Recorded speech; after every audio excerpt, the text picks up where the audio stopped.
नहीं, पूरे अलायंस में युवा कहां से आएंगे? देखिए, युवा टीएमसी में ममता बनर्जी हैं, उधर एमके स्टैलिन हैं, इधर राहुल गांधी। देखिए, इसका सबसे बड़ा उत्तर होगा चुनाव का बहिष्कार। ये कोलकाता बीजेपी ऑफिस के दृश्य हैं, झालमुड़ी हर जगह है, जहां झालमुड़ी है, मिठाई है, जबरदस्त celebration. BJP crossing 185 mark, historic mark for Bharatiya Janata party, big win for Bharatiya Janata party.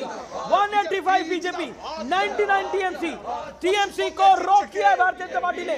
12 बजे हम कह सकते हैं ममता 4 मई ममता दीदी गई, 4 मई ममता दीदी गई।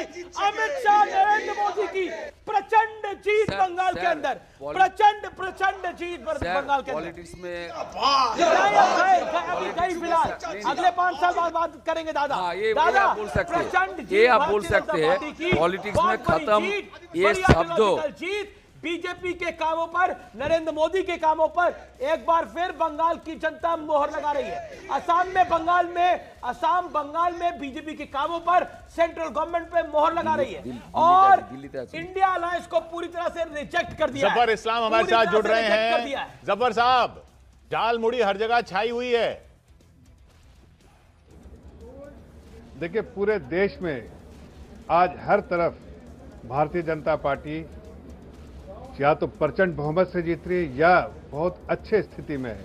चाहे आप स्टार्ट करता हूं जहां सबसे छोटा परफॉर्मेंस है वो केरलम में। इस बार हमारा वोट शेयर बढ़ेगा, हमारे सीटें भी आएंगी। पिछले बार 0 था, हमारे 0 सीटें थी।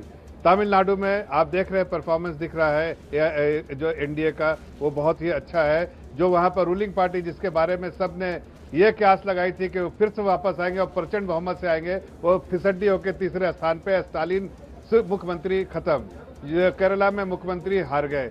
आप देखिए बंगाल में हमारा जो है, जो हमने कहा था कि 180 के ऊपर आएंगे, आपके चैनल में 185 दिखा रहा है, बट हमारे पास दूसरे जो इन्फॉर्मेशन आ रहे हैं उससे 192 पे हम लीड कर रहे हैं और 95 पे टीएमसी। सफर में आपको रोकना चाहता हूं, आप कह रहे हैं कि ये हमारे चैनल पे 185 का आंकड़ा आ रहा है, लेकिन आप 192 पे लीड कर रही है। आपका आंकड़ा है, आपका फाइनल फिगर क्या हो सकता है, किसके अराउंड हो सकता है? आप कह रहे हैं 190 के पार होगा। देखिए, हमने शुरू से कहा है कि 180 कम से कम आएगा और 200 के और 180 के बीच होगा। मुझे लगता है जिस तरह से इस वक्त रुझान है 192 हम है और मुझे लगता है कि हम 192 से भी आगे बढ़ेंगे। 200 के आसपास हमारा होने की संभावना है। पिछली बार उसी तरह से आप देखिए आसाम में। जफर साहब, पिछली बार और इस बार में फर्क क्या रहा? पिछली बार और लोकसभा और इस बार में फर्क क्या रहा? क्योंकि उम्मीद आपको पिछली बार भी थी, लेकिन आप 77 पर रह गए थे। इस बार वो 100 से भी ज्यादा सीटें जो बढ़त आपने हासिल की है, उसमें मुख्य वजह क्या है?